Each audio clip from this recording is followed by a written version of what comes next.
नमस्कार मंडळी. तर आज आहे श्रावण सोमवारचा पहिला सोमवार. तर मस्त असं सगळे कामं झालेले आहेत. आंघोळ करून आली, पूजा करणार होती, छान अशी तयार होणार होती. पण त्याच्या अगोदर यांना ड्युटीवर जायचं होतं. पहिले त्यांचं खाण्यापिण्याचं करावंच लागणार आहे. त्याच्याशिवाय काही महादेव काही माझ्यावर प्रसन्न होणार नव्हते. तर पहिले यांचं मस्त असा टिफिन करून दिला. त्यानंतर छान अशी बाहेर रांगोळी काढून घेतली.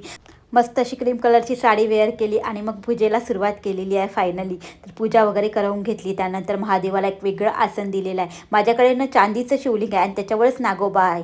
तर मस्त असा अभिषेक केला, छान असं त्यांना भस्म सगळं लावून, जेवढं काय आपण लावते ते सगळं लावून छान असं त्यांचा शृंगार केला. बेलपाती वाहली, धतुरा वाहला, शमीपत्र वाहला. सगळं वाहल्यानंतर देवाची पूजा केल्यानंतर खरंच इतकं छान आणि इतकं प्रसन्न आणि इतकं एनर्जिक आणि इतकं पॉझिटिव्ह वाटत होतं की तुम्हाला मी सांगूच शकत नाही. त्याच्यानंतर माझ्याकडे ना हे शिव महापुराण आहे. तर याला मस्त असं एक बेलपाती वाहली. त्यानंतर मग एक अध्याय वाचायला घेतला. तर रोज थोडा एक एक अध्याय वाचते, त्यामुळे भरपूर असे पानं माझे वाचून झालेले आहेत.